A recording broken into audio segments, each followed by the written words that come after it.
ایک تو ہم ڈیلے کر دیتے ہیں، سلو ڈاؤن کر دیتے ہیں. اور اللہ سبحانہ تعالیٰ تو فرماتے ہیں کہ فاستبقوا الخیرات، کہ اچھائی اور بھلائی میں ناقص صرف دوڑو بلکہ ریس لگاؤ. فاستبقوا، ریس لگانے کو کہتے ہیں، ایک دوسرے سے سبقت لے جاؤ. تو اس کا مطلب یہ ہوا کہ ہم کس سے پناہ مانگتے ہیں؟ ہم الخناس، الوسواس کے شر سے پناہ مانگتے ہیں. تو پتہ چلا کہ وسواس یہ ایک مرض ہے. یہ مرض کیا کرتا ہے؟ یہ ہمارے ذہن کو معوف کر دیتا ہے اور انسان ایسی فضول باتیں کرنے لگتا ہے جو پہلے اس کے ذہن میں نہیں ہوتی. اور پتہ ہے خناس جو ہوتا ہے ایک دفعہ نہیں ہوتا عمل اس کا، یہ بار بار ہوتا ہے. شیطان ایک بار وسوسہ ڈال کر چھپ جاتا ہے، پھر دوبارہ حملہ کرتا ہے، پھر چھپ جاتا ہے، پھر وہ جب تک کرتا رہتا ہے جب تک کہ اپنے مشن میں وہ کامیاب نہیں ہو جاتا.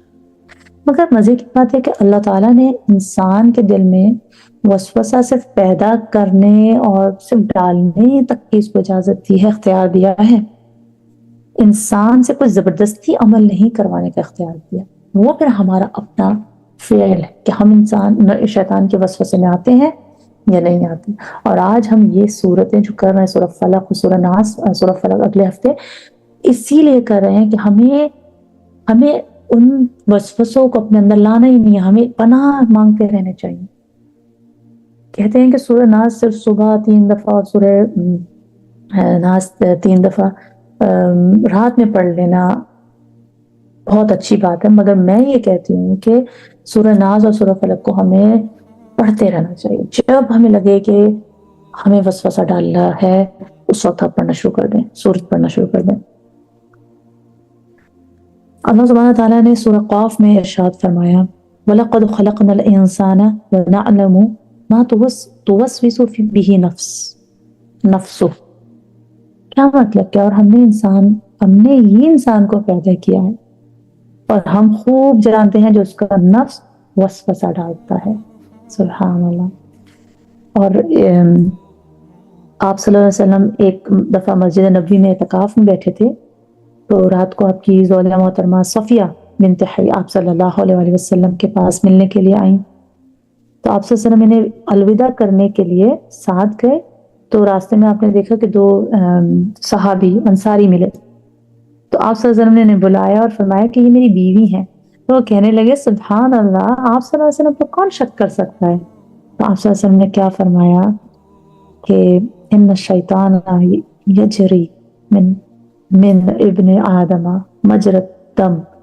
کیا مطلب کہ شیطان ہر انسان میں خون کی طرح دوڑتا پھرتا ہے. سبحان اللہ. تو اس حدیثی روح سے انسان کے اپنے نفس کو شیطان کہا ہے کہ ہمارا جو، ہم یہ نہیں کہ صرف شیطان ہمیں وسوسے لاتا ہے، ہمارا ایکچولی تو نفس ہے.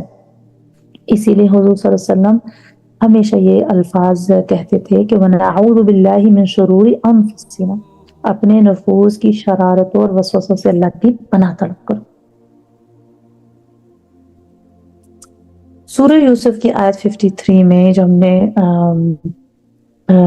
پڑھا کہ نفس یہ کون سا نفس ہے جو ہمیں بار بار اکساتا ہے غلط کی طرف؟ یہ نفس امارہ اس کا نام ہے، نفس امارہ. تو نفس کے بارے میں تھوڑا سا ہم لوگ ڈیٹیل دیکھتے ہیں کہ نفس امارہ کی کوالٹیز کیا ہوتی ہیں اور ہمارا کیا نفس امارہ ہے. نفس امارہ بالکل ڈیڈ ہوتا ہے، اس کو صرف اپنی فکر ہوتی ہے، انگریٹفل ہوتا ہے. اللہ تعالیٰ کی چھوٹی چھوٹی چیزیں جو اللہ تعالیٰ نے ہمیں عطا کی ہیں اس کی کبھی بھی وہ گریٹفل نہیں ہوتا، اور اپنے نفس کی سنتا ہے، اپنے ڈیزائرز کی سنتا ہے، اپنے آپ کی سنتا ہے. اللہ کا بہت نافرمان ہوتا ہے. جو ہماری آیتیں اللہ سبحانہ تعالیٰ نے قرآن میں فرمائی ہیں اس پہ ہم کتنا عمل کرتے ہیں، اور پھر 1 کے بعد 2، 2 کے بعد 3، 3 کے بعد 4، مطلب ہم اوپر ہمیں زیادہ سے زیادہ کی خواہش، اور پھر غلطیاں ہو بھی جاتی ہیں اور پھر ہمیں گلٹ بھی نہیں ہوتا. نماز چھوٹ جائے پرواہ نہیں، حجاب کرے نہ کرے پرواہ نہیں، جھوٹ بول دیا پرواہ نہیں، کبھی ہم نے استغفار نہیں کرنا مناسب سمجھا. اور ریلیجن از نتھنگ تو نہیں، مگر ریلیجن پہ عمل کرنا از نتھنگ. مگر اس کے علاوہ قرآن میں 2 اور نفس آئے ہیں. جو سب سے اچھا نفس ہوتا ہے وہ ہوتا ہے نفس مطمئنہ، جس کے بارے میں اللہ سبحانہ تعالیٰ نے فرمایا یا ایتھا النفس المطمئنہ، سبحان اللہ، داخل ہو جائے جنت میں۔ وہ بڑا زبردست نفس ہوتا ہے۔ اللہ تعالیٰ ہم سب کے نفوس کو نفس مطمئنہ بنا دے، فوکسڈ کہ ہم اس دنیا میں کیوں آئے ہیں، ہم نے اپنی جوانی کس طرح بسر کرنی ہے، ہم نے اپنا پیسہ کہاں سے کمانا ہے، کہاں دینا ہے، اس میں کہیں کھوٹ ملاوٹ تو نہیں ہے، اللہ کی کسی آیت کے خلاف تو نہیں جا رہے، اللہ کی اوبیڈینس میں انرجی ویسٹ کرتے ہیں۔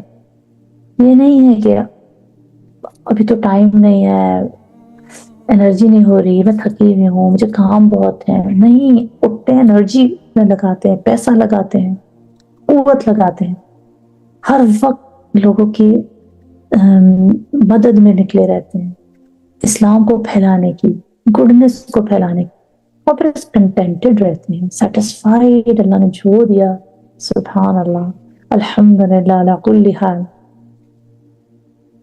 خوش رہنے کی کوشش کرتے ہیں، کنفیوز نہیں ہوتے آیتوں میں، پرپس کے بارے میں، اور یہ مل جاتا ہے، وہ مل جاتا، کاش کاش کاش۔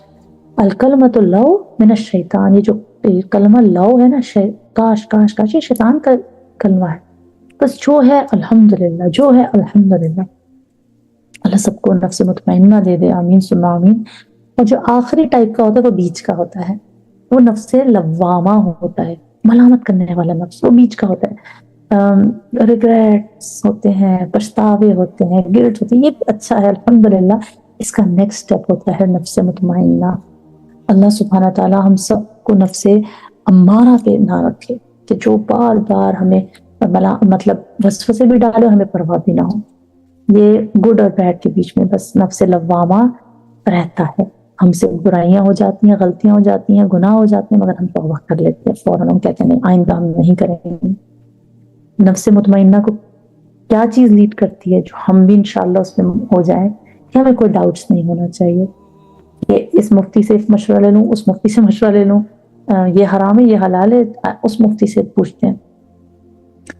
ہمیشہ صحیح جگہ سے نالج، قرآن اور سننا کو صرف فوکس میں رکھنا، اور روزانہ اللہ سبحانہ تعالیٰ سے صبح شام استغفار طلب کرنا، اور ٹروتفل رہنا، ہمیشہ سچائی کی دامن پکڑے رکھنا، سچ کا دامن ہمیشہ پکڑے رکھنا۔